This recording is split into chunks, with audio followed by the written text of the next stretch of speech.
こんにちは。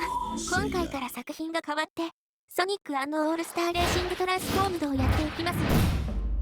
その名の通り、変形がテーマ、クロスワールドでも採用されているマシンの3形態が初登場した作品でした。一方、前作に比べて難易度は一気に上がり、かなりテクニカルな操作やシステムが多い作品となりました。その分対戦は盛り上がりやすいんですけどね。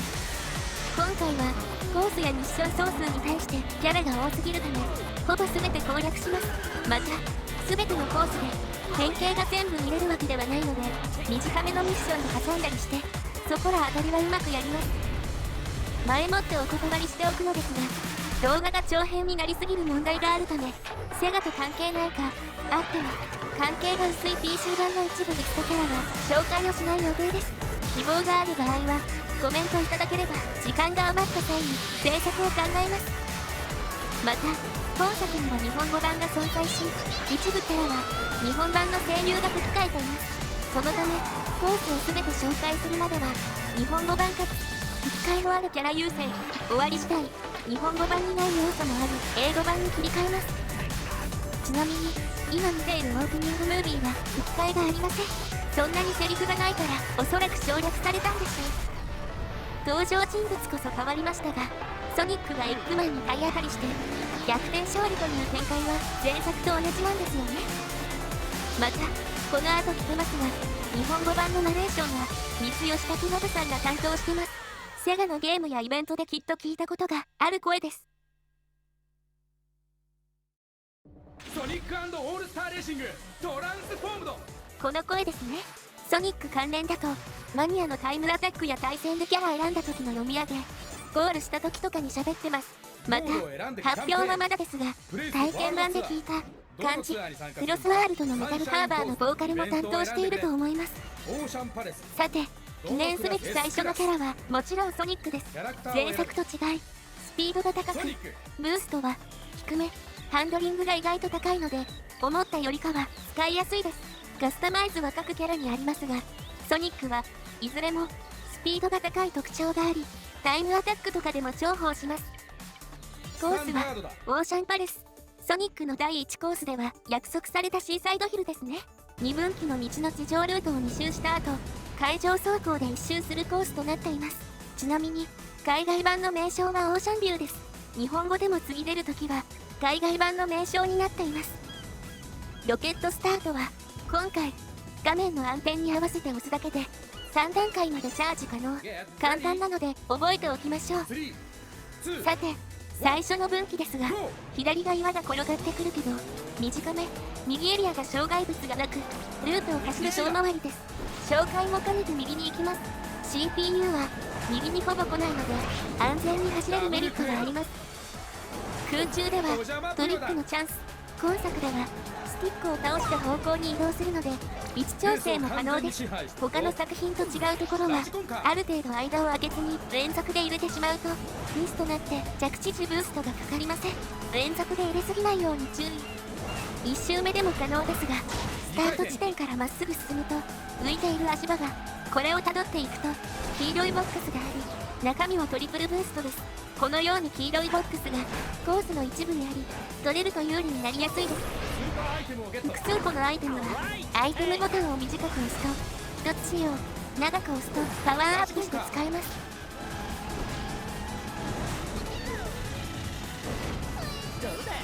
お邪魔ぷよだ。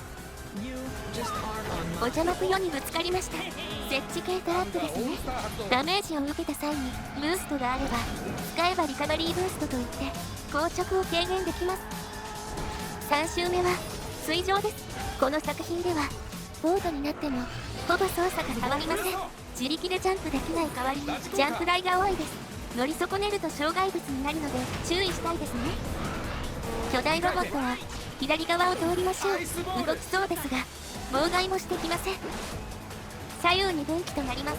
水路の方がインコースのためインコースに行きましょう。ただ巨大バタバタが泳いでおり、タイミングによっては入りにくいです。それでも速度調整してまで入る価値はあります。エッグマンが先にいましたが、なんとか抜き返してゴール。勝利演出と必殺技を見て次に行きましょう。必殺技の名称は今回ゲーム内で確認不可のため原作での名前やイメージに沿った名前を付けています。あらかじめご理解ください。必殺技はスピンアタック。マシンから飛び出してスピンで攻撃します。前作のオープニングでやっていましたね。誘導しませんが壁に当たると反射します。ちなみに必殺技の時飛行機形態になるので、今回のように飛行機が出ない場合で形状が気になる場合はここで見てください。次使うキャラはアミーゴです。前作と同じでハンドリングが最強ですが、スピードは一番低いです。高いアクセルとハンドリングで安定した動きを狙いたいですね。一応カスタム次第ではブーストが少し増えますので、前作と同じようなプレイスタイルになりますね。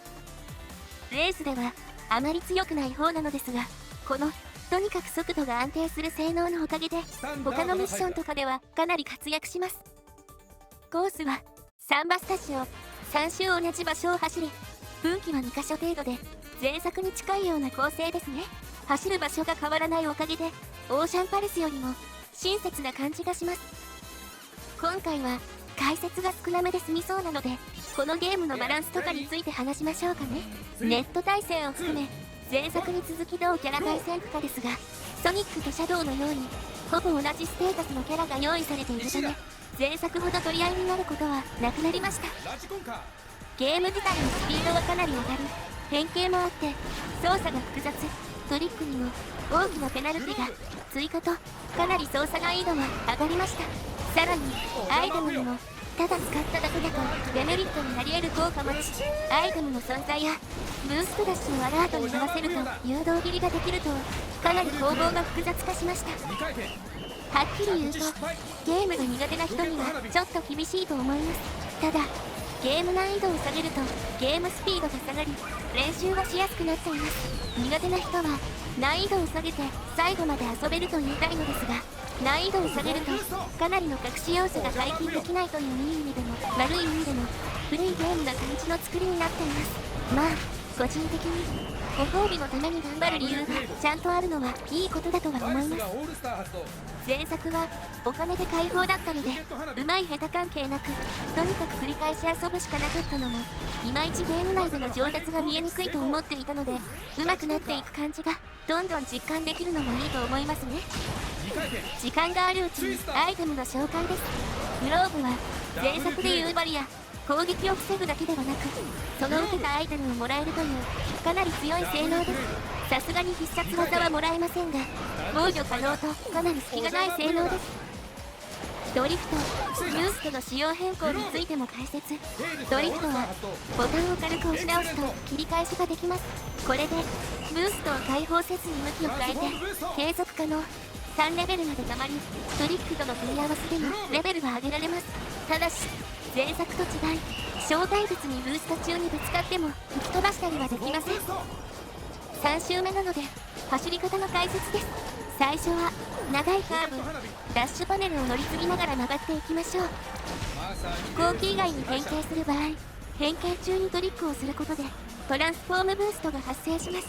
3レベルまで一応できますが、大体の場所では1回できればいい方です。変形時に右スティックを1回倒す癖をつけておきましょう。水上パートが終わったら右に行くのが最速です。右後半にヒーローボックスがあり、中身はロケット花火3個です。ちなみに1つ目の水上パートの最初のジャンプ台の右には同じく火ボックスがあり、中身はスーパーグローブです。最後のオレンジの水は1つ目のジャンプ台は無視、2つ目に乗って乗れる場合は3つ目にも乗るとスムーズです。これでゴール勝利演出と必殺技を見て次に行きましょう。2回転ワンダフル1位だ。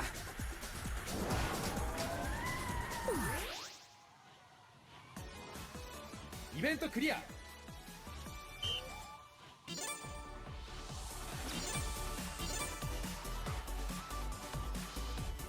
必殺技はマラカススロー、若干誘導する攻撃です。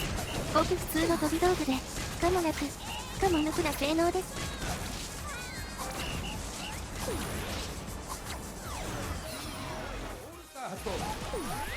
次使うキャラは BD 上です。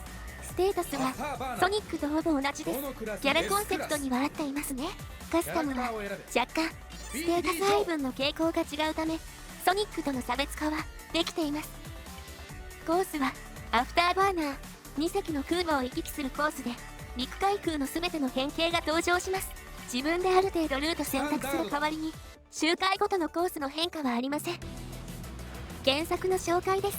アフターバーナーはアーケード向けに開発された体感ゲーム、セガお得意の体感筐体で迫力満点の戦闘機を操縦した空戦が楽しめることから人気となった作品ですね。ゲームとしてはごく普通なスクロール式のシューティングゲームです。ファンタジーゾーンと同じく移植が様々な環境に行われていますが、こちらは元の筐体よりかなり性能が下がる環境にも移植したため再現性が悪い作品もあります。特に1作目が評価の低い移植が多いです。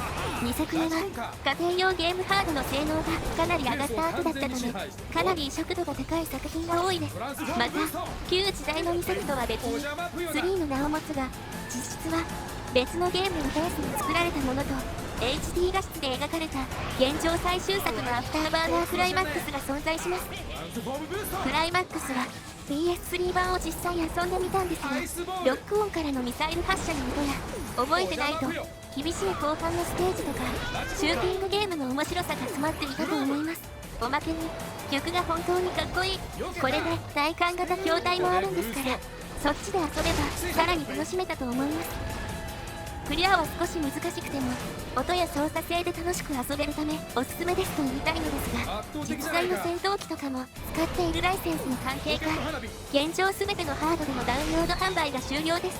2に関しては一応ディスクやカートリッジで手に入る場合もありますが、それなりに価値が上がっております。なお新作やリメイクについてなのですが、現状プロジェクトに上がっている様子がありません。今まで紹介した中だとかなり絶望的なシリーズですね。人気自体は根強いのでどこかで返り咲くことを祈りましょう。飛行機形態についてなのですが、実はこのゲームでは基本速度が最も出る形態ということが公式的に発表されています。なのでこのコースのように途中で変形できるポイントがある場合は優先的に変形した方がいいです。ただしバランス的にそれ以外の選択肢がある場合はスペシャルアイテムが取れるとかそういった形でバランスをとっている場合もあります。3周目なので走り方の解説です。すぐに飛行機に変形します。飛行機状態でドリフトしつつダッシュゾーンに触れて加速していきましょう。コース中あちこちで吹き上がった水は障害物判定なので近づかないように注意。ここで小技紹介。トランスフォームブーストは当然ながら陸地に降りるまでに回転しないといけません。そのためには高度を稼ぐ必要があります。そこで飛行機から車になる前に下から上に上がるようにして変形ポイントに入りましょう。そうすると高度が稼げます。先ほど言いましたが飛行機の方が速いのですが、ここは左側にトリプルブーストがあるのであえて左側に行きましょう。ゴール前なのですが手前に木箱で狭くされている道にショートカットがあるのでドリフトで入りましょう。木箱にぶつかると当然遅くなるので注意。ちなみに遠回りした場合はロケット花火3つがありますが3周目だけは手前に行きましょう。結構粘られたけどなんとか逆転勝利演出と必殺技を見て次に行きましょう。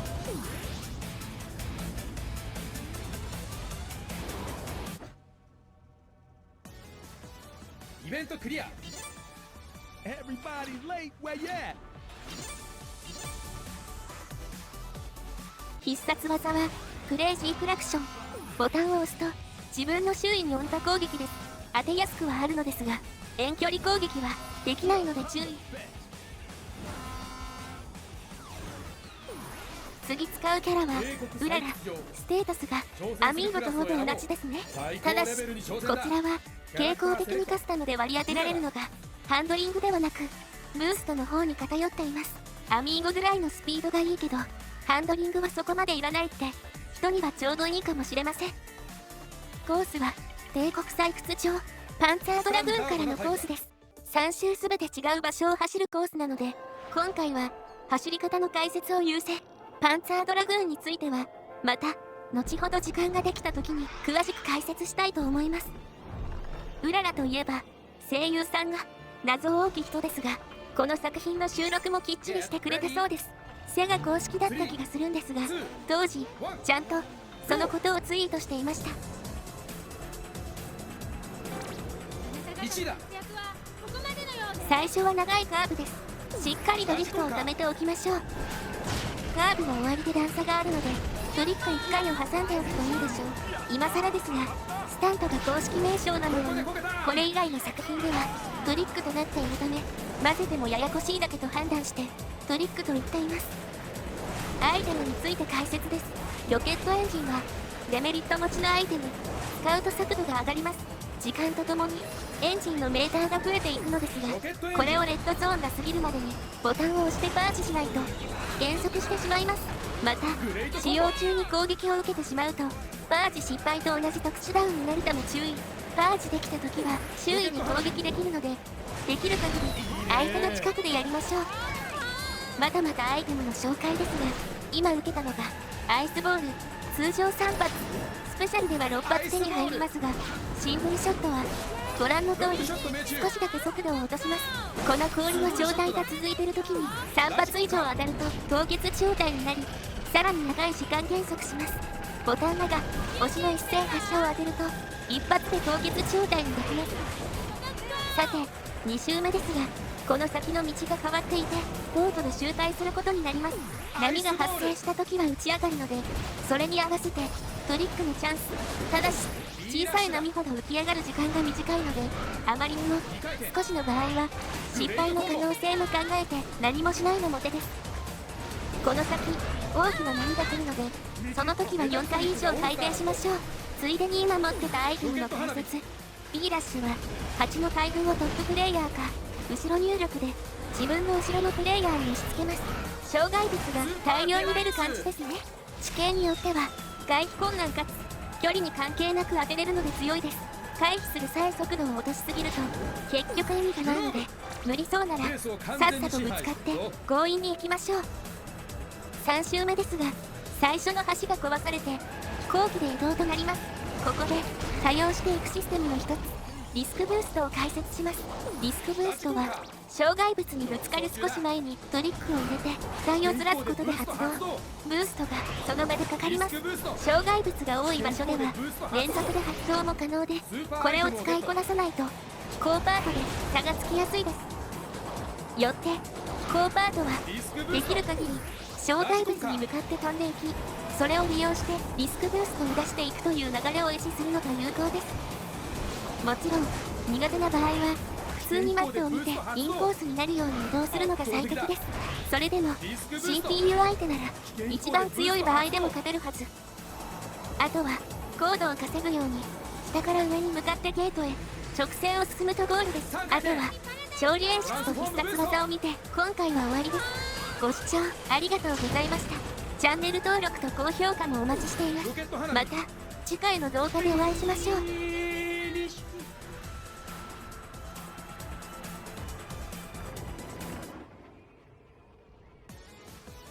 イベントクリア。大勝利の気配がギュンギュンしま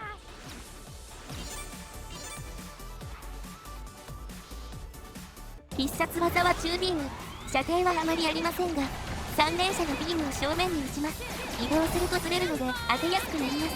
使いにくい方である程度近くにしか当てられない分ダウンが少し長いです。